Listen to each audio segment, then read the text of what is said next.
Death note the greatest anime of all time. तो हम आज बात करेंगे डेथ नोट की मोस्ट पॉपुलर थ्योरी के बारे में। क्या ये शिनिगामी सच में लाइट यागामी है या नहीं? अगर तुमने डेथ नोट एनिमे देखा है तो तुम्हें पता होगा कि ये सीन एनिमे में नहीं था।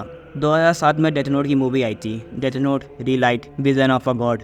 तो उस मूवी के एंड क्रेडिट सीन में हमें ये शिनिगामी कहते हैं। तो वो सीन कुछ ऐसा था, मैं तुम्हें थोड़ी सी एक्सप्लेनेशन दे देता हूँ उस सीन के बारे में।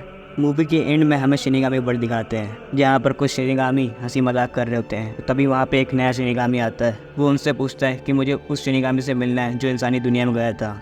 मैंने सुना है उसने वहाँ जाकर काफ़ी कुछ मददगार किया था, मुझे बताओ कि वो कहाँ है। वो शिनिगामी उससे बोलते हैं कि उससे मिलने से कोई फ़ायदा नहीं, तो अपना वक्त बर्बाद कर रहे हो, वो सच में एक बेवकूफ़ है। फिर नया शिनिगामी बोलता है कि मैंने जितना पूछा उतना बताओ। फिर अगले सीन में हमें दिखाते हैं कि वो नया शिनिगामी जिसने कोट पहना होता है और उसके पीछे एक कुल्हाड़ी जैसी चीज़ भी थी, वो सीढ़ी चढ़कर ऊपर जा रहा होता है। जब वो ऊपर पहुंच जाता है तब हमें देखने को मिलता है कि वहाँ पर रिक बैठा हुआ था। उसे देखकर रिक पूछता है तुम कौन हो?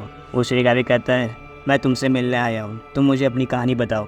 रिक कहता है मेरी कहानी?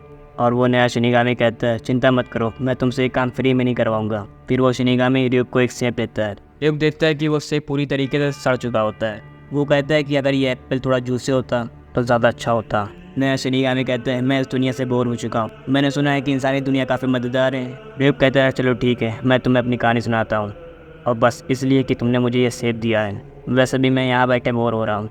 मुझे एक लड़का मिला था जो इंसानी दुनिया को बदलना चाहता था, वो अपनी दुनिया का भगवान बनना चाहता था।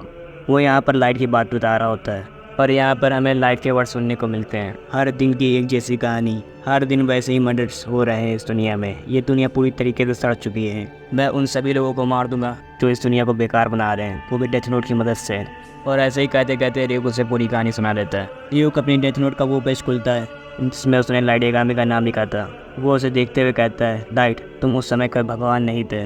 रिक जब पीछे मुड़कर देखता है तो वो शिनिगामी जा चुका होता है। रिक कहता है अच्छा तो तुम चले गए, जाओ फिर शायद तुम्हें भी कोई ऐसा शख्स मिल जाए जो तुम्हारी डेथ नोट उठा ले और तुम्हें एंटरटेन भी करते रहे। क्यों है ना लाइट?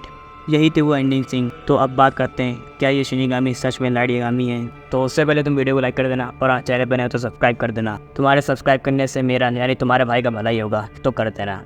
मैं तुम्हें कुछ पॉइंट बताता हूँ जिससे ये साबित हो जाएगा कि ये शिनिगामी और कोई नहीं बल्कि लाइट यागामी है। एपिसोड 1 में जब रिक लाइट से बोलता है कि जो इंसान डेथ नोट का इस्तेमाल करेगा वो ना ही स्वर्ग में जाएगा और ना ही नर्क में, तुम्हारे पास और भी चीज़ें होंगी करने के लिए। और उसी मूवी के एक सीन में हमें लाइट शिनिगामी वर्ल्ड में भी देखने को मिलता है, वो भी अपनी इंसानी रूप में। अगर लाइट की आत्मा ना ही स्वर्ग में गई है और ना ही नर्क में, तो वो कहीं ना कहीं तो जाएगी। तो उससे अंदाज़ा लगा सकते हैं कि ये शिनिगामी और कोई नहीं बल्कि लाइट यागामी है, क्योंकि जब वो इंसान था तब भी वो शिनिगामी वर्ल्ड में गया था। और दूसरा पॉइंट है जब वो शिनिगामी रिक को एप्पल देता है तो उसका एप्पल फेंकने का अंदाज़ बहुत ज़्यादा सिमिलर था लाइट से। रिक को एप्पल पसंद है ये बात सिर्फ लाइट ही जानता था। उस शिनिगामी का लुक लाइट से बहुत ज़्यादा सिमिलर था। उसके बाल, उसके वो लाल आँखें, उसने कोट भी पहना हुआ था। कोई भी शिनिगामी कोट नहीं पहनते हैं, इनफैक्ट वो कपड़े ही नहीं पहनते हैं। उस शिनिगामी ने अपने सर पर टाई बांध रखी थी, वो बिल्कुल एक इंसान तरीके लग रहा था। और अब बात करते हैं मेन पॉइंट की, जिससे तुम्हें यकीन हो जाएगा कि ये शिनिगामी और कोई नहीं बल्कि लाइट यागामी ही है। एनिमे की लास्ट में जब लाइट मरने वाला होता है तो वो कैसे लचक कर चल रहा होता है, वो शिनिगामी भी वैसे ही चल रहा होता है। लाइट मरने से पहले रिक से मिलने के लिए जा रहा होता है। रिक उस बिल्डिंग के ऊपर बैठा हुआ था, लाइट सीढ़ियाँ चढ़ रहा होता है कि तभी रिक उसका नाम डेथ नोट में लिख जाता है और लाइट की मौत हो जाती है, वो भी सीढ़ियों के बीचों बीच में। इस पॉइंट को तुम अपने दिमाग में बैठा लो। अब सुनो मेरी थ्योरी। लाइट जैसे मरने के वक्त चल रहा था वैसे ही वो शिनिगामी भी चल रहा था। लाइट की मौत हुई थी सीढ़ियों के बीचों बीच में, और हमें जब वो शिनिगामी का सीन दिखाते हैं वो शिनिगामी भी सीढ़ियों के बीच से चल रहा था। मतलब वो नीचे से नहीं चढ़ रहा था, वो इसी जगह से सीढ़ियाँ चढ़ रहा था जहाँ लाइट की मौत हुई थी, बिल्कुल सीढ़ियों के बीचों बीच में। लाइट मरने से पहले रिक से मिलना चाहता था पर वो मिल नहीं पाया, वो स्टेयर के बीच में ही मर गया था। पर वो नया शिनिगामी उस स्टेयर के बीच से ऊपर चढ़ता है और वो रिक से मिलता है। लाइट जब इंसान था तब वो रिक से नहीं पूछ पाता कि उसने उसके साथ ऐसा क्यों किया, पर जब लाइट शिनिगामी बना तो उसने जाके रिक से इनडायरेक्टली पूछा कि तुमने मेरे साथ ऐसा क्यों किया। मतलब समझो कि लाइट बहुत ज़्यादा समझदार है, वो डायरेक्टली तो ना पूछेगा कि रिक तुमने मेरे साथ ऐसा क्यों किया। उसने पूछा तुम मुझे अपनी कहानी सुनाओ, और इस कहानी में ही उसको उसका जवाब मिल गया था। तभी वो रिक की पूरी कहानी सुने बिना ही चला गया था, क्योंकि वो लाइट यागामी था तो उससे खुद अपनी कहानी पता होती। तुम ये बात कंफर्म कर लो कि ये शिनिगामी और कोई नहीं बल्कि ये हमारा लाइट यागामी ही है। हर कोई चीज़ ऑब्वियसली कंफर्म नहीं होती है, वो हम लोगों को ही जानना होता है, वो हमें कुछ हिंट्स देते हैं। ये चीज़ भी ऐसे ही है, कहते नहीं कि समझदार को सिर्फ इशारे काफ़ी है।